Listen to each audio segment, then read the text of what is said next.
आरो जिएसपि आरो बेजों लोगोसे केपिपि आरो कंग्रेस आरो बेजों लोगोसे जोंनि लाइमोन युथ्सफोर दिनै ओंखारदों। गासैबो मोनसे दोलोआव थानानै जों बयबो जोंनि बिटिसिखौ बासायना लाखिगोन बा जोंनि बिटिसिखौ जोङो मोजाङै मोजां जोङो सोलिनांगोन होननानै जोङो दोलै नोगोरै दिनै ओंखारदों। आरो जाय बिथांमोना दिनै बे हाबाफारियाव ओंखारदों बिथांमोना गावसोरनो निज गोसो जानानै जयनिं प्रग्रामावहाय बुंनाय लोगो लोगो जोंबो थांगोन होननानै दोलो नोगोरै ओंखारदों।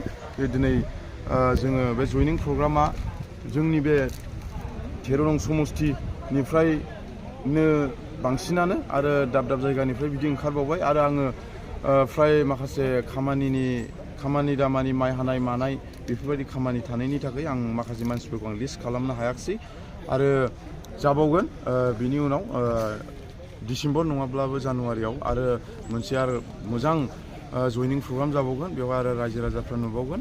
आरो जाय बिथांमोना दिनै बे जयनिं प्रग्रामाव ओंखारदों बिथांमोना गावसोरनो गोसो जानानै बिपिएफ दोलोखौ मोजां मोननानै दिनै बे जयनिं प्रग्रामाव ओंखारदों। आरो दिनै जोंनि नैबे 13 प्लास जोंनि चिरां डिस्ट्रिक्ट बेनिफ्राय खमाव गैयाबाबो 400-500 जन बायदि मानसि दिनै जयनिं जानो ओंखारदों।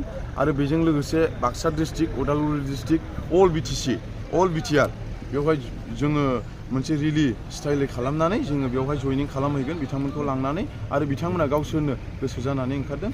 आरो जि अल बिटिसिनि बिटिआरनि जि प्रग्राम बे प्रग्रामाव जों बयबो माने आवगायदों। आरो दिनै नंगौ आङो सानसे समाव सिगां आं गोबाव समनिफ्रायनो आङो बिदिनो रायजो राजानि खामानि मावदोंमोन।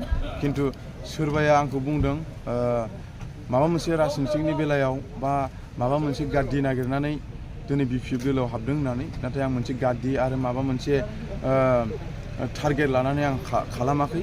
दिनै नंगौ रायजो राजाफ्रा गोबां मानसिफ्रा बुंदों आंखौ दिनै नोङो सानसे समाव माबा मोनसे जायगायाव थांनांगौ बा सहैनांगौ बयबो सापर्ट होनायलाय आं दिनै बिपिएफ दोलोआव हाबदों। मानो होनना बुङोबा जोङो पार्सनेलि हारसिंबो आं मावबाय थानो हाया। बिनि थाखायनो आङो दलजों थानानै दिनै आं खामानि मावगोन होननानै आं दिनै फैनाय जादों।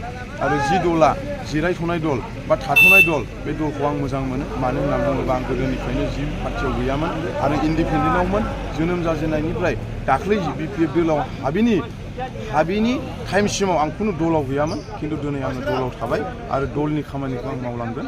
आरो जि दलाव आं थांदों बे दला निस्सय स्ट्रं भाबै 2025आव माने सरकारखौ दाफिनगोन होननानै आं सानो। आरो रायजो राजानि निउसाव आं नुनो मोनो माने निस्सय फैफिनथारगोन होननानै।